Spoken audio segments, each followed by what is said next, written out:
Gabriel Fournier a 42 ans et une réputation. On dit de lui qu'il est brillant, implacable, efficace. On dit aussi qu'il est froid. Dans les couloirs vitrés du siège de Novalink, la scale-up devenue groupe incontournable dans les solutions numériques pour entreprises, on baisse un peu la voix quand il passe. Costumes impeccables, dossiers parfaitement préparés, réunions millimétrées. Gabriel va droit, toujours, comme si rien ni personne ne pouvait le faire dévier de sa trajectoire. Il aime ça, ce contrôle, ou du moins, il s'y accroche comme à une bouée. Ce matin-là, à Lyon, les nuages s'accrochent encore aux collines de Fourvière quand il entre dans la salle du conseil. Sur la table, des graphiques, des projections de croissance, des dossiers pour un nouveau tour de financement. Nous devons trancher, dit l'un des investisseurs. Soit on ouvre un bureau à Berlin, soit on se fait dépasser. Gabriel écoute, observe les chiffres projetés sur l'écran. Dans sa tête, une autre voix souffle. Ça fera encore plus d'heures, plus de voyages, plus d'absences. Il la fait taire. La croissance est là, répond-il calmement. On a travaillé pour ça. On ne va pas s'arrêter maintenant. Berlin est logique. On lance le projet. Les regards se croisent, certains soulagés, d'autres impressionnés. Gabriel a parlé. C'est décidé. Quand il referme la porte de la salle, son téléphone vibre dans la poche intérieure de sa veste. Un nom apparaît. Marina, la nounou de son fils. Il sent son cœur faire un micro-sursaut. Ce n'est pas bon signe. Marina n'appelle jamais sans raison. Oui, Marina. Monsieur Fournier, je suis désolé de vous déranger. Mais Léo s'est réveillé avec de la fièvre. Il tousse beaucoup. Je ne sais pas si c'est juste un rhume ou... Le visage de Gabriel se crispe à peine, juste 1 millimètre au coin de sa bouche. J'arrive, dit-il simplement. Il ne réfléchit pas longtemps. Une phrase pour sa secrétaire. Annulez mes rendez-vous de la matinée. Dites que c'est un imprévu familial. Le mot lui paraît presque étrange dans sa propre bouche. Familial. Comme un vêtement qu'il ne porterait plus très souvent. Dans son appartement du 6e arrondissement, lumineux mais étonnamment minimaliste, Léo est sur le canapé, la joue rouge, les yeux brillants. Il a 7 ans, des cheveux châtains en bataille. Et ce mélange d'espièglerie et de fragilité propre aux enfants qui ont déjà perdu trop tôt quelqu'un. Papa. Sa voix est un peu enrouée. Gabriel s'accroupit à côté du canapé, pose la main sur son front. Tu brûles. On va aller voir un médecin, d'accord? Je n'aime pas les piqûres. On ne sait même pas s'il y aura des piqûres. Mais on doit vérifier. Marina, inquiète, se tord les mains. Je peux l'emmener si vous avez... Non. C'est mon fils. J'y vais, tranche-t-il. Il le dit calmement, mais au fond de lui, quelque chose tremble. L'hôpital, les blouses blanches. Ce sont aussi des souvenirs. Le jour où la mère de Léo, Alice, a glissé entre ses doigts, emportée par un cancer fulgurant. 2 ans. 2 ans seulement entre le premier diagnostic et le dernier souffle. 2 ans à faire semblant d'être fort, à signer des contrats le jour et à regarder les courbes des examens médicaux la nuit. Depuis, il a décidé que l'amour compliquait tout, qu'il le rendait vulnérable, qu'il était plus simple, plus sûr, de préférer la solitude, de se concentrer sur ce qu'il sait maîtriser. Le travail, la logistique, l'argent, l'organisation. Les émotions, non. Trop imprévisibles, trop dangereuses. Il prend Léo dans ses bras, attrape son manteau. « On va aux urgences », dit-il. On ne prend pas de risque. Il ne sait pas encore qu'au bout de ce couloir d'hôpital l'attend quelqu'un qui, elle, n'a plus le luxe de choisir entre le risque et la peur. Une femme qui avance malgré tout. Une « maman courage ». Celle qui va fissurer sa solitude soigneusement construite. L'hôpital Édouard Herriot est déjà en effervescence à cette heure de la matinée. Ambulance, famille pressée, enfants qui pleurent, bruit de chariot. Gabriel serre un peu plus Léo contre lui, comme pour le protéger de ce tumulte. Il patiente dans la salle d'attente des urgences pédiatriques. Léo appuie sa tête contre son épaule. « Tu es là », Hein, papa? Oui, je suis là. Il répond vite, précis, comme une promesse qu'il se fait à lui-même autant qu'à son fils. La porte s'ouvre. Une femme en blouse blanche apparaît. Cheveux châtain clair, attachés en chignon un peu décoiffés. Cerne sous les yeux, mais sourire doux, presque lumineux malgré la fatigue. Léo Fournier, sa voix est claire, rassurante. Gabrielle se lève immédiatement. C'est nous. Elle lui jette un coup d'œil rapide, professionnel, puis s'accroupit devant Léo. Bonjour Léo, je m'appelle Clara. Je suis aide-soignante ici. Je vais m'occuper de toi avec le médecin, d'accord? J'ai mal à la gorge et je suis tout chaud. On va regarder ça. Tu as de la chance. Aujourd'hui, j'ai mon super stéthoscope de détective de microbes, répond-elle, en esquissant une petite grimace amusante. Léo rit un peu malgré son état. Gabriel observe la scène, surpris par la facilité avec laquelle cet inconnu réussit à détendre son fils. Elle doit avoir l'habitude, se dit-il. Dans le box, Clara l'aide à installer Léo sur le lit, à enlever son manteau. Gabriel reste debout, raide, les mains dans les poches de sa veste, comme un spectateur qui ne sait pas trop où se mettre. « Vous pouvez vous rapprocher, vous savez, » dit-elle, sans lever les yeux, concentrée sur le thermomètre. Votre présence le rassure. Il obéit. La remarque n'a rien d'agressif, juste direct. « C'est grave ?» demande-t-il, un peu trop brusque. « On va voir. Pour l'instant, c'est de la fièvre et une toux. Ça peut être un gros rhume, une angine, une grippe. On attend le médecin. » Elle se tourne alors vers lui. Son regard accroche enfin vraiment celui de Gabriel. Il y voit quelque chose qu'il ne voit pas souvent autour de lui. Une attention simple, sans calcul, sans cette petite lueur intéressée qu'ont parfois les gens quand ils reconnaissent le PDG de Novalink apparu dans les journaux économiques. À ses yeux à elle, il n'est pas un PDG, juste un père inquiet. « Vous travaillez dans quoi ?» demande-t-elle, elle, pour meubler un peu le silence, en vérifiant la tension de Léo. « Dans la technologie. » Il ne développe pas. Elle hausse légèrement les épaules, comme pour dire « Très bien, peu importe. Moi, je travaille ici. Et à côté, je suis maman à temps plein. Ça fait pas mal d'emplois sur une seule fiche de paye. » plaisante-t-elle. Léo la regarde, curieux. « Tu as des enfants ?» Une petite fille, Emma. Elle a 5 ans, bientôt 5 et demi. D'ailleurs, elle insiste beaucoup sur le « et demi ». « C'est nul d'être malade », marmonne Léo. « C'est nul, oui, mais c'est moins nul quand on est bien entouré. Et là, tu as ton papa qui a tout laissé tomber pour venir. C'est pas rien. » Gabriel baisse les yeux, un peu touché par la remarque. « Tout laisser tomber, c'est beaucoup dire, » pense-t-il. Il a juste annulé des réunions.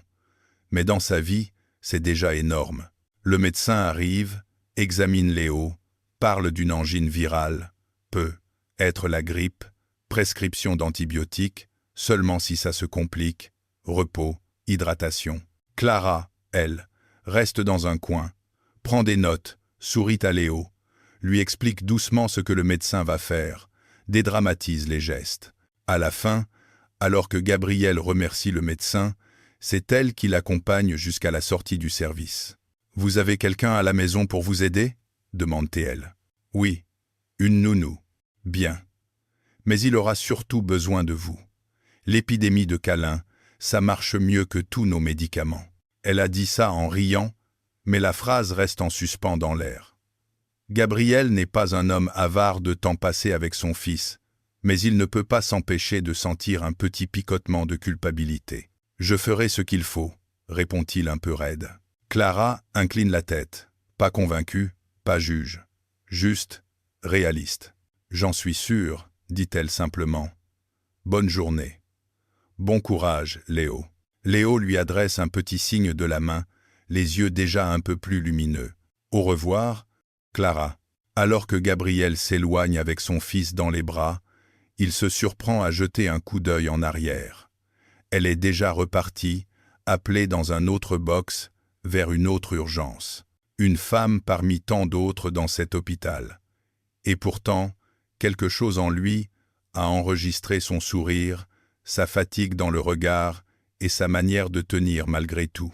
Il ne sait pas encore qu'il va la revoir, et qu'en dehors de l'hôpital, elle est encore plus courageuse qu'ici. Quelques semaines passent. Léo a guéri. La vie a repris son rythme. Métro, bureau, chiffres, décisions.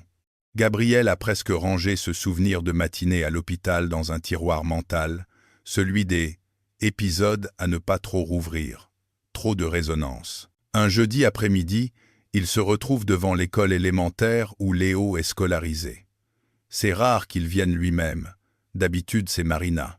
Mais ce jour-là, il a réussi à s'échapper plus tôt pour assister à la réunion de parents d'élèves de la classe de Seun. Dans la cour, il se sent un peu étranger. Les autres parents discutent, rient, échangent des recettes de gâteaux pour la kermesse. Lui regarde sa montre, se demande combien de mails sont en train de s'accumuler. Papa. Léo surgit, cartable sur le dos, sourire éclatant. Gabriel se détend un peu. Pour lui, tout ça vaut la peine. La maîtresse a dit qu'il fallait des parents pour aider à préparer la fête de fin d'année, explique Léo. Tu peux venir? On verra, répond Gabriel. Réflexe automatique. Léo baisse un peu les yeux, déçu, puis se reprend. Je sais que tu travailles beaucoup. Cette petite phrase, prononcée avec une résignation presque adulte, le frappe. Il ouvre la bouche pour dire quelque chose quand une voix féminine résonne derrière lui. Bonjour à tous. Pardon du retard. J'étais de nuit à l'hôpital. Gabriel se retourne. Clara. En jeans, basket, un tote bag sur l'épaule. Les cheveux lâchés cette fois. Elle a l'air plus jeune, mais tout aussi fatiguée. Elle discute avec d'autres parents. Salue la maîtresse. Ah, Clara, dit la maîtresse.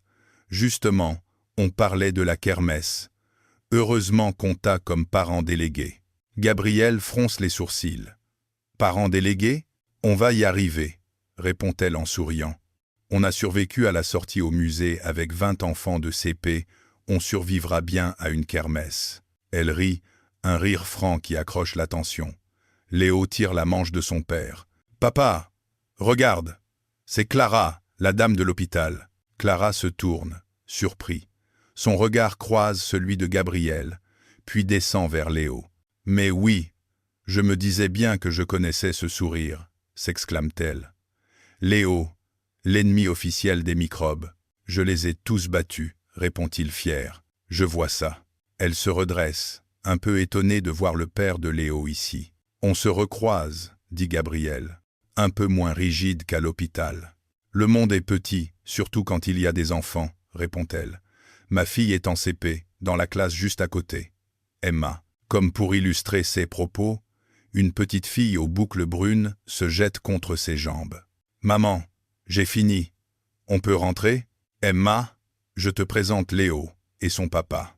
Emma et Léo se regardent, se jaugent. Tu sais jouer au foot? Demande Emma.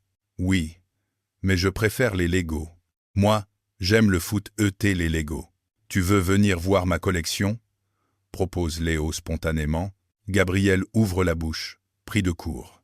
Clara lève une main. Doucement les champions. On va d'abord voir avec les parents. D'accord? Elle se tourne vers Gabriel. Ne vous inquiétez pas. Il propose des invitations plus vite qu'on ne peut suivre. Et vous, demandez systématiquement un business plan avant d'accepter? Répond Gabriel avec un demi-sourire. Elle éclate de rire. Pas exactement. Non.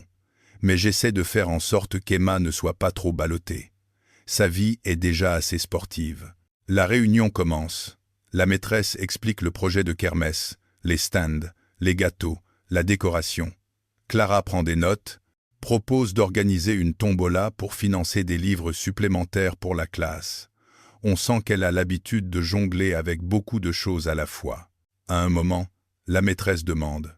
Nous avons besoin de parents pour tenir les stands et surtout pour coordonner avec la mairie. Il faut quelqu'un à l'aise avec l'administratif, les mails, les délais. Un silence gêné s'installe. Clara regarde sa liste, mordille son stylo. Elle a déjà beaucoup sur les épaules. Gabriel se surprend à lever la main. Je peux m'occuper de la partie administrative, dit-il. Tous les regards se tournent vers lui. Léo écarquille les yeux. Merci, monsieur Fournier, s'exclame la maîtresse, soulagée. Clara le regarde, intriguée. C'est gentil. Je suis plutôt à l'aise avec les emails, répond-il sobrement. Elle retient un sourire. Plutôt, oui, vu l'entreprise qu'il dirige. À la sortie, Clara marche à côté de lui, Emma trottinant devant avec Léo. Vous savez, vous n'étiez pas obligé, dit-elle. Je sais. Mais Léo avait l'air d'y tenir. Elle hoche la tête. On fait beaucoup de choses pour eux. Parfois, on oublie qu'on peut en faire aussi pour nous. Vous parlez d'expérience? Je suis mère célibataire, répond-elle simplement. Je travaille de nuit, je fais les courses à l'arrache, je compte les centimes à la fin du mois, et je fais les devoirs avec Emma en buvant du café froid. Alors oui, je parle d'expérience. Elle n'a pas dit ça en se plaignant. Juste comme un constat. Gabriel reste silencieux un instant. Le père d'Emma a disparu quand il a su que j'étais enceinte. Il n'était pas prêt à être père. Il n'a jamais vraiment essayé de l'être. Il y a du regret dans sa voix, mais aussi une force tranquille. « Et vous » demande-t-elle. La question le prend au dépourvu. Très peu de gens osent la poser aussi directement. « Je suis veuf » répond-il, la gorge légèrement serrée. « Je suis désolé. » Ce n'est pas une phrase automatique.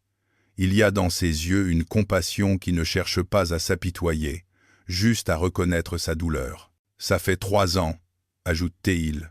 On apprend à vivre avec les morceaux, murmure-t-elle. Ils marchent un moment en silence, côte à côte.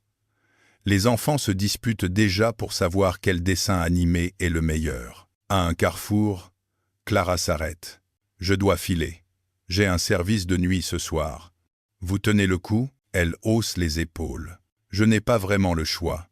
Emma compte sur moi. » Elle attrape la main de sa fille. « À bientôt, Léo. »« À bientôt, monsieur. »« Gabriel, corrige-t-il. » Elle sourit. « À bientôt, Gabriel. » Alors qu'il regarde s'éloigner cette femme qui jongle avec la fatigue, le travail et l'amour d'une petite fille, il se surprend à penser « Elle est incroyablement courageuse. » Et quelque part, ça le bouscule.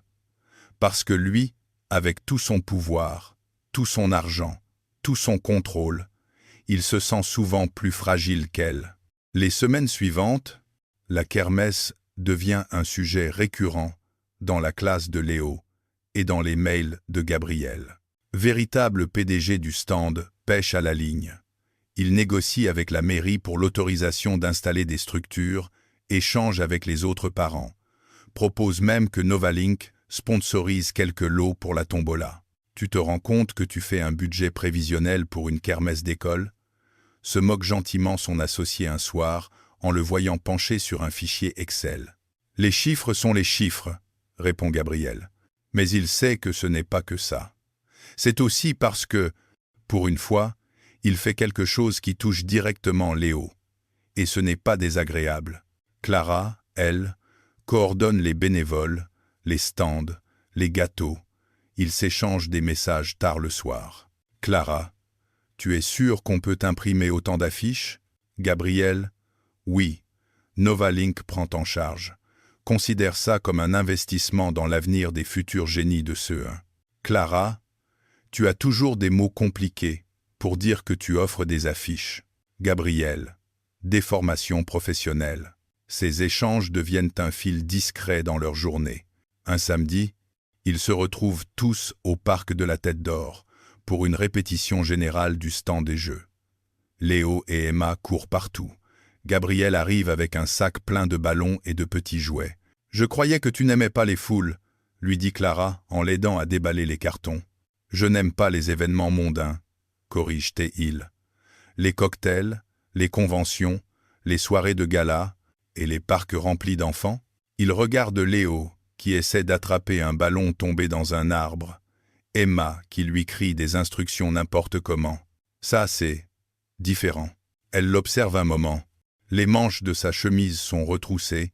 Il a laissé tomber la veste. Il rit quand un ballon lui échappe des mains. Ce n'est pas le PDG distant qu'elle a imaginé les premiers jours. Tu sais que tu as le droit d'aimer ça, dit-elle doucement. Aimer quoi? Ce genre de moment, sans culpabiliser, sans te dire que tu devrais être ailleurs, en train de travailler à la croissance de ton entreprise. Il esquisse un sourire. On dirait que tu lis dans mes pensées. Non, j'ai juste l'habitude des parents qui se sentent toujours en retard quelque part. À l'hôpital, j'en vois tous les jours, des gens qui se jugent eux-mêmes.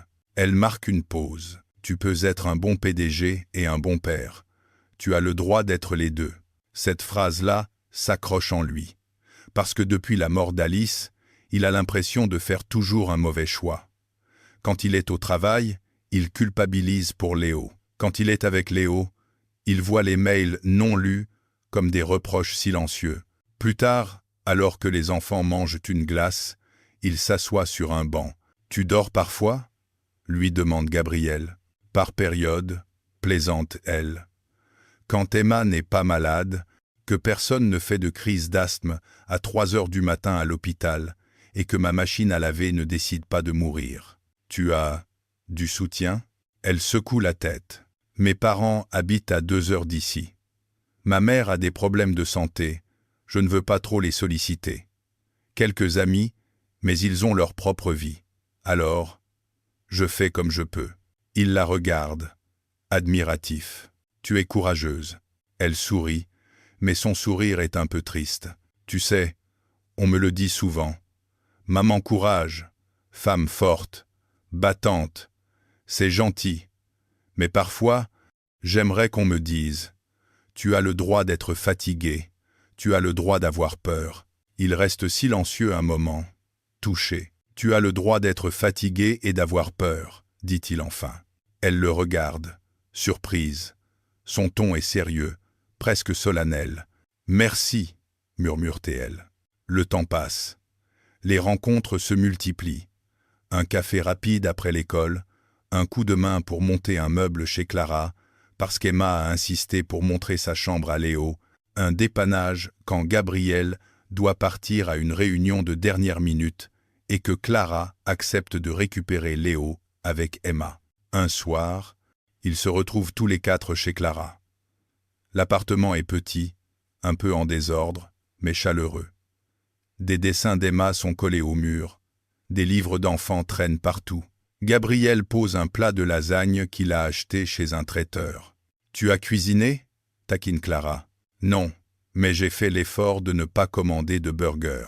C'est déjà un progrès. » Ils mangent tous ensemble. Les enfants rient. Emma raconte que sa maîtresse a dit qu'elle avait une imagination débordante. « Ça veut dire quoi, débordante ?» demande-t-elle. « Que tu en as beaucoup, » répond Clara. « Et toi, papa, tu as une imagination ?» demande Léo à Gabriel. Il hésite. « Je l'avais. Je crois que je l'ai rangée quelque part en grandissant. »« Tu devrais la chercher, » suggère Emma très sérieusement. Clara sourit. Gabriel aussi. Mais au fond de lui, quelque chose se serre. Quand est-ce que j'ai décidé de tout ranger? Quand les enfants sont couchés, ils se retrouvent dans la cuisine. Clara sert 2 tasses de thé. « Merci pour ce soir, dit-elle. Emma était tellement fière d'avoir Léo à la maison. Merci à toi de nous avoir accueillis. » Il regarde autour de lui. « Tu as réussi à créer un endroit vivant. » C'est un mot poli pour dire un peu chaotique, non? Non. C'est un mot pour dire chaleureux. Elle rougit légèrement. « Ton appartement, il est comment ?» demande-t-elle. « Grand, bien rangé, un peu vide, parfois. Tu peux le remplir, tu sais. » Il hausse les épaules. On s'habitue à la solitude. On s'habitue à beaucoup de choses. Ça ne veut pas dire que c'est ce qui nous fait du bien. Les yeux de Clara brillent un peu dans la lumière de la cuisine. Il y a une tension légère, une possibilité suspendue. Gabriel sent son cœur accélérer. Ça fait longtemps qu'il n'a pas ressenti ça. Il se recule intérieurement. « Danger », murmure une voix en lui. « Tu sais comment ça finit. Tu sais ce que ça fait de perdre quelqu'un. »« Je devrais rentrer, » dit-il brusquement. Un voile passe dans le regard de Clara, mais elle ne dit rien. « D'accord. Bonne nuit, Gabriel.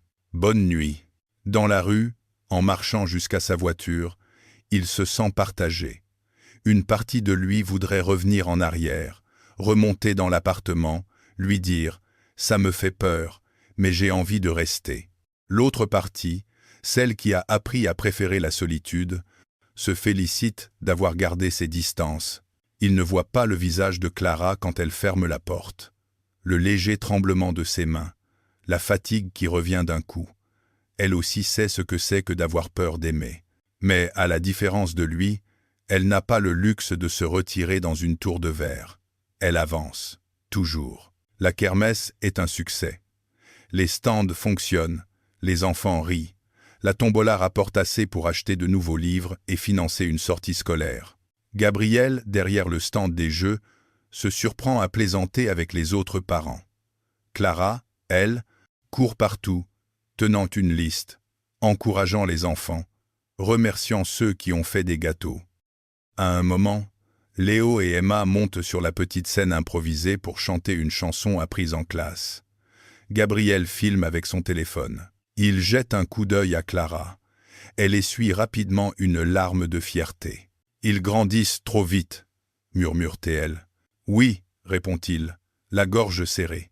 « Beaucoup trop vite. » Le soir, après le rangement, ils se retrouvent un moment seuls, près de la grille de l'école.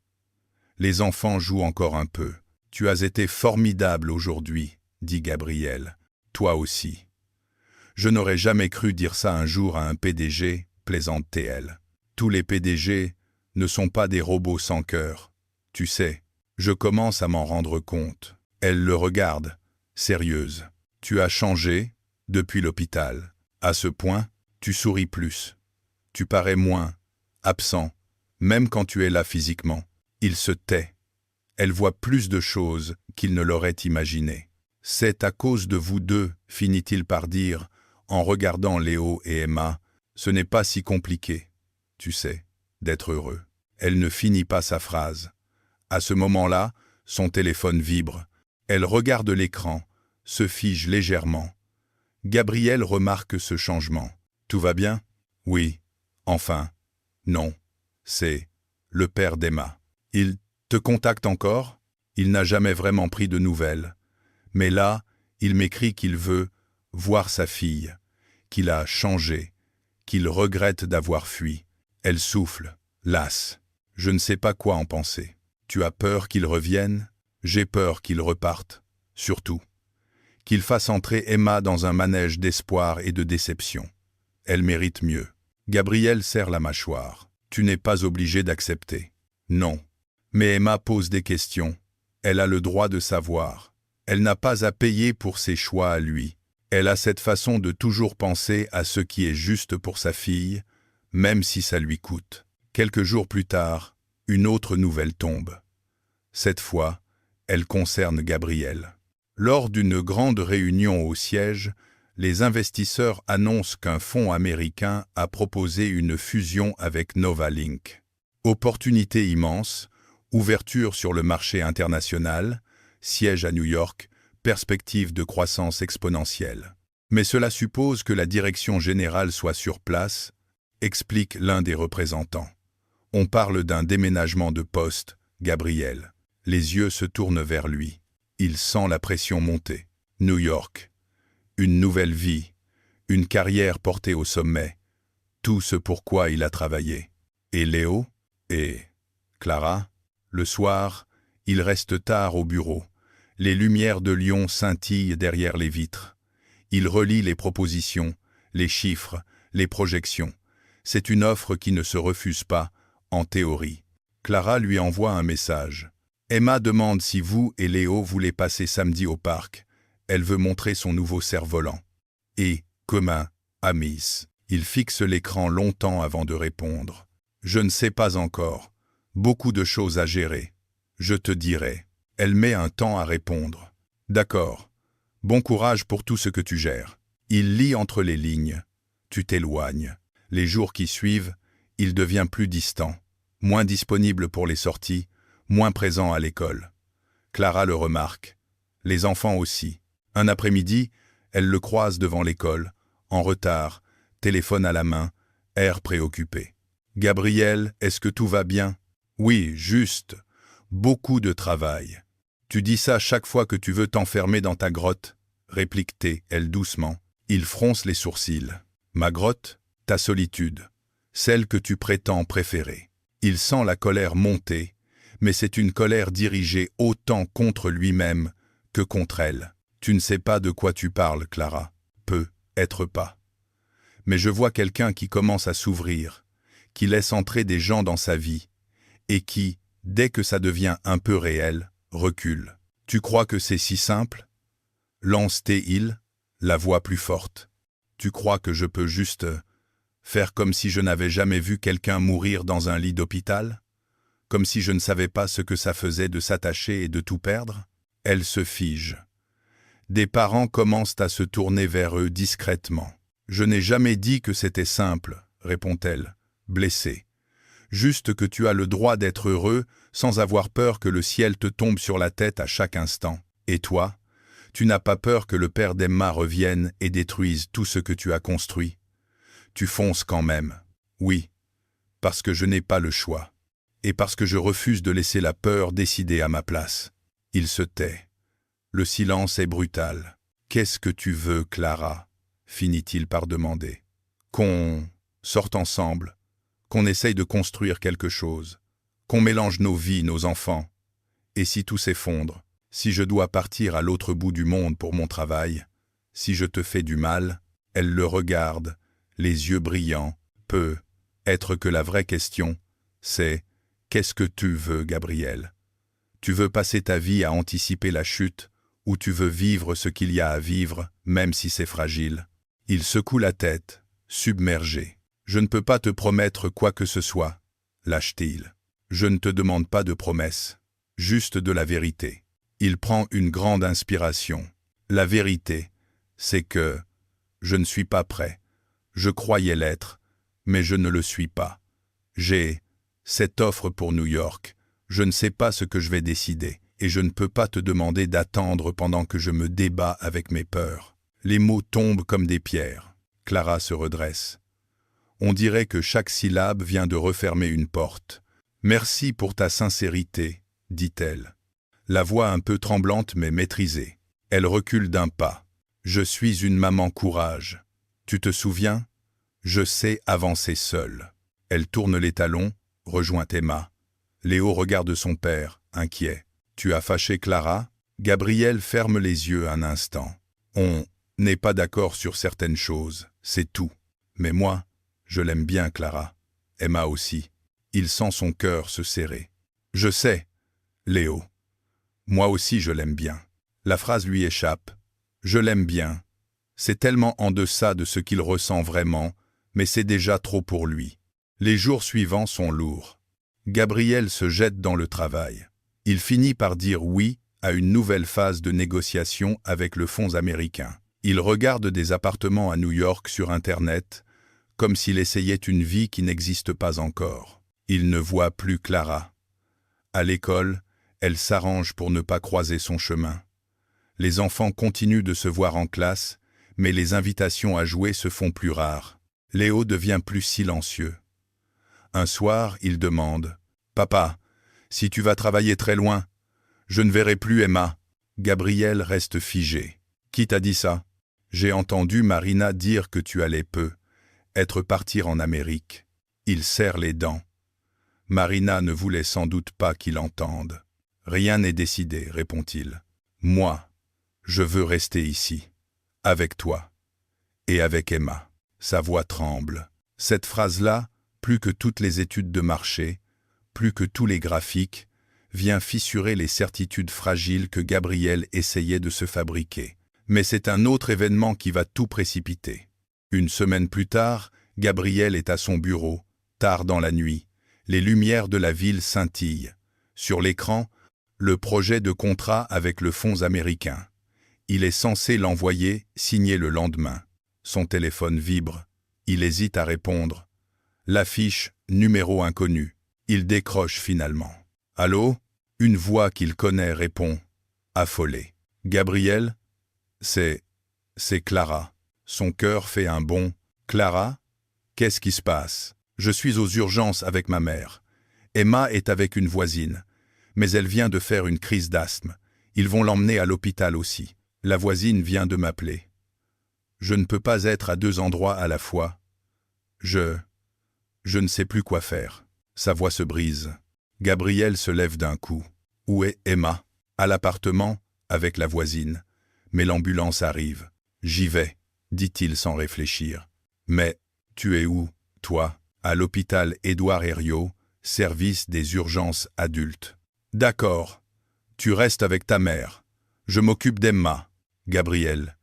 Je m'en occupe, Clara. Fais-moi confiance. Il raccroche, attrape sa veste, se précipite hors du bureau.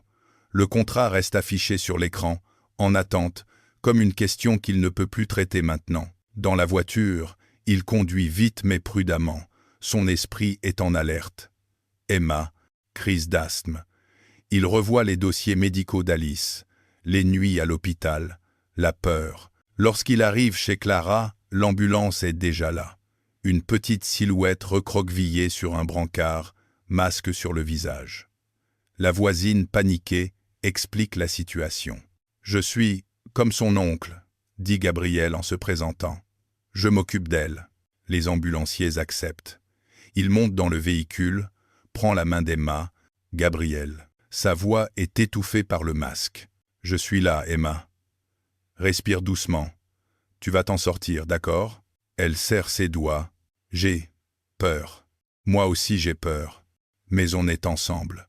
C'est ça qui compte. » À l'hôpital, il reste près d'elle pendant les examens, les inhalations, les questions des médecins. Il répond pour elle quand elle est trop essoufflée, reste dans le couloir quand on le lui demande, revient aussitôt qu'il peut. Plus tard, on lui dit qu'elle va mieux, qu'elle doit rester en observation. Il envoie des messages réguliers à Clara pour la tenir informée. Elle respire mieux, elle demande après toi. Ils la gardent en observation cette nuit, mais le médecin est rassurant. Finalement, Clara arrive, les traits tirés, le visage marqué par l'angoisse. « Comment va-t-elle » demande T, elle en se précipitant vers la chambre. « Mieux. » Elle dort. Clara entre, caresse les cheveux d'Emma. Une larme roule sur sa joue. Elle se tourne ensuite vers Gabriel. « Merci.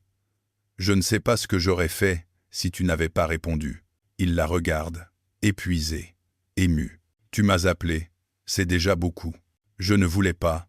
Je savais qu'on ne se parlait plus vraiment, que tu avais tes affaires. » Clara, coupe-t-il doucement. « Il n'y a rien de plus important pour moi que la sécurité de Léo. Et d'Emma. » Elle relève la tête, surprise. « Tu dis ça parce que tu es fatigué. » « Non. Je le dis parce que c'est la vérité. » Il s'asseye sur 2 chaises dans le couloir, épuisé. « Ma mère est stabilisée, finit-elle par dire.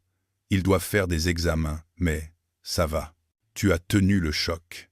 Je n'avais pas le choix. » Encore une fois, il prend une grande inspiration. « Tu sais, cette phrase. Je n'ai pas le choix. Je l'ai beaucoup utilisée, moi aussi, pour justifier mes nuits au bureau, mes décisions, ma solitude. Mais ce soir, j'ai compris quelque chose. » Quoi? Que j'avais le choix de rester devant ce contrat ou de venir ici pour Emma. Et j'ai choisi Emma, sans réfléchir. « Tu l'aurais fait pour n'importe quel enfant, » s'obstine-t-elle. « Tu sais que ce n'est pas vrai. » Elle se tait. « J'ai passé ces dernières semaines à me convaincre que partir à New York était la bonne décision, continue-t-il. Que ce serait plus simple de recommencer ailleurs, de ne pas laisser entrer trop de monde dans ma vie. » Il la regarde droit dans les yeux. « Mais ce soir, dans cette ambulance, en tenant la main d'Emma, je me suis rendu compte que je ne veux pas d'une vie où je suis à des milliers de kilomètres quand ceux qui comptent pour moi ont besoin de moi. Ceux qui comptent pour toi, Léo. Et toi. Et Emma. » Les mots flottent entre eux. « Gabriel, j'ai peur, Clara. J'ai très peur de revivre un deuil, une perte, une rupture. J'ai peur de m'attacher et d'être brisé encore. Mais j'ai encore plus peur de passer à côté de la seule chose qui me semble vraie. » Elle baisse les yeux. Ses mains tremblent. « Tu dis ça maintenant, mais il y a quelques jours, tu m'as dit que tu n'étais pas prêt. J'ai confondu ne pas être prêt avec ne pas vouloir prendre de risques. Et toi, tu m'as montré ce que ça voulait dire. Vraiment, le courage. On t'appelle maman courage. Mais pour moi, tu es plus que ça. Tu es la preuve vivante qu'on peut avoir peur et avancer quand même. Elle inspire profondément. Et si je te dis que moi aussi j'ai peur, alors on sera deux à avoir peur. Mais on sera deux. Une lueur passe dans ses yeux. Et New York, je vais refuser la fusion telle qu'elle est proposée. Négocier une autre forme de partenariat ou rien du tout. Tu es prêt à renoncer à ça pour moi? Je suis prêt à renoncer à une vie où je suis seul au sommet d'une tour, oui. Je préfère 1000 fois une vie plus simple, avec des cerfs-volants au parc, des crises d'asthme au milieu de la nuit et des lasagnes qu'on ne cuisine même pas nous-mêmes. Un rire étranglé lui échappe. Une larme aussi. Tu te rends compte que tu parles presque comme un humain normal et pas comme un PDG? C'est peu. Être ça, le vrai progrès, répond-il doucement. Il reste là, dans le couloir, à quelques mètres d'Emma qui dort. Deux adultes fatigués, cabossés, qui sentent qu'un choix est en train de se faire, pas seulement dans leurs paroles, mais dans leurs actes. Les jours suivants confirment ce qu'ils ont commencé à décider dans ce couloir d'hôpital. Gabriel retourne au bureau, convoque une réunion avec les investisseurs. « Je ne partirai pas diriger l'entreprise depuis New York », dit-il calmement. Un murmure parcourt la salle. « C'est une opportunité unique », proteste l'un. « Peut être. Mais pas la mienne. Pas comme ça. » Il propose une alternative. Un partenariat sans fusion totale, un bureau à New York dirigé par quelqu'un d'autre, lui restant à Lyon. Il est ferme, clair. Pour la première fois, il met sa vie personnelle en haut de sa liste de priorités. Le soir, il retrouve Clara et les enfants au parc. Emma va mieux. Elle doit surveiller son asthme, mais elle rit déjà, cerf-volant à la main. Léo l'aide à le faire monter. « Regarde, papa !» crie Léo. « On dirait qu'il touche le ciel. » Gabriel sourit. « Tant qu'il redescend avec vous, ça me va. » Clara s'approche, hésitante. « Tu es sûre de ta décision ? Plus sûre que de beaucoup de décisions que j'ai prises avant. Tu as dit quoi à tes investisseurs ? Que ma vie ne se résumait pas à mon poste. Certains ont été surpris. D'autres m'ont regardé comme si j'étais devenu fou. Et tu t'en fiches ? » Il réfléchit un instant. « Je m'en fiche moins que je le voudrais. Mais comme tu me l'as appris, on ne choisit pas sans peur. On choisit avec peur. » Elle sourit. « Ça me va. » Ils marchent un moment en silence, les enfants courant devant eux. « Clara, reprend-il, je ne te promets pas une histoire parfaite. Je ne suis pas un prince charmant, loin de là. J'ai mes névroses, mes horaires bizarres, mes inquiétudes. Et moi, j'ai mes propres bagages. Mes nuits à l'hôpital, mon ex qui voudra peu, être revenir dans la vie d'Emma, ma mère qui va sans doute avoir besoin de soins. On ne part pas de zéro, conclut-il. On part de là où on est, avec tout ça. On part, ensemble, propose-t-elle. Si tu veux. Il tend la main. Je veux. Elle glisse ses doigts dans les siens. Ce geste, à la fois simple et immense, a le goût d'un engagement discret mais profond. Les semaines passent. Ils apprennent à ajuster leur vie. Parfois, c'est compliqué. Les plannings de l'hôpital s'entrechoquent avec les rendez-vous d'investisseurs, les devoirs des enfants, les coups de fil de la mère de Clara. Un soir, Gabriel arrive en retard à un dîner prévu chez Clara. Elle est épuisée, les enfants surexcités. « Je suis désolé. » La réunion. « Oui, je sais. » La réunion. Il y aura toujours une réunion, Gabriel. Il la regarde, se sent coupable. Tu as raison. Il s'agenouille devant Emma et Léo. J'aurais dû être là plus tôt. Je suis désolé. Les enfants haussent les épaules. Tu es là maintenant, dit Emma. Et tu peux faire la vaisselle pour te rattraper, ajoute Léo, avec un sérieux comique. Ils éclatent de rire. Clara secoue la tête. On apprend. Tous. Un autre jour, c'est Clara qui craque, submergée par la fatigue. « Je n'y arriverai jamais », sanglotait-elle dans la cuisine. Entre le boulot, ma mère, Emma, et nous, c'est trop. Gabriel l'entoure de ses bras. On n'a jamais dit que tu devais tout faire seul. C'est ce que je fais depuis toujours. Et si tu essayais de me laisser t'aider? Elle renifle, le regarde. Tu ne te lasseras pas? On verra. Peut être que oui, parfois. Peut être que je serai fatigué, moi aussi. Mais je serai là. Il prend son téléphone, appelle Marina. Il réorganise les plannings, trouve une solution pour que Clara ait une vraie journée de repos. Petit à petit, une forme de famille se construit. Une famille recomposée, imparfaite, bruyante, mais terriblement vivante. Un dimanche, ils partent tous les quatre passer la journée au bord du lac d'Aiguebelette. Les enfants jouent au bord de l'eau, construisent des châteaux de sable. Clara et Gabriel sont assis sur une couverture. Si on m'avait dit il y a 1 an que je serais là, avec toi, je ne l'aurais pas cru, murmure Clara. Moi non plus. J'étais convaincu que la solitude était plus simple, peut être. Mais plus heureuse? Il regarde les enfants, le ciel, le reflet de la lumière sur l'eau. Non, absolument pas. Elle pose sa tête sur son épaule. Tu as toujours peur? Oui, mais moins. Parce que maintenant, quand j'ai peur, je peux te le dire. Et tu m'écoutes quand moi j'ai peur. Il sourit. C'est comme ça qu'on fait? Non. Pour guérir un peu? Oui. On partage les peurs, les joies, les lessives, les insomnies, les kermesses, ajoute-t-il, les crises d'asthme à minuit, les contrats refusés. Ils se taisent un moment. Le vent fait trembler la surface du lac. Tu sais, dit Clara doucement, tu seras toujours un PDG. Tu continueras à prendre des décisions importantes, à gérer des crises. Oui, mais pour moi, tu es d'abord l'homme qui a laissé un contrat sur la table pour monter dans une ambulance avec ma fille. Il ferme les yeux un instant.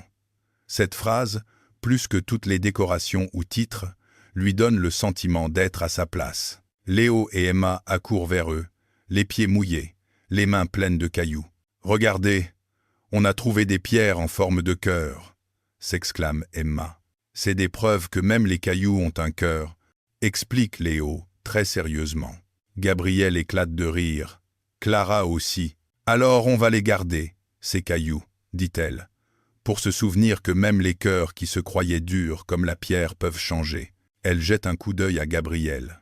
Même ceux des PDG qui préféraient la solitude. Qui préférait, corrige-t-il. Il prend la main de Clara d'un côté, celle de Léo de l'autre. Clara fait de même avec Emma. Un petit cercle se forme, maladroit, mais plein. La vie ne sera jamais parfaitement lisse. Il y aura d'autres nuits difficiles, d'autres choix à faire, d'autres peurs à apprivoiser. Mais désormais, ils ne sont plus seuls face à tout ça. Et pour un homme qui croyait que la solitude était son unique refuge, c'est peu, être le plus beau des miracles.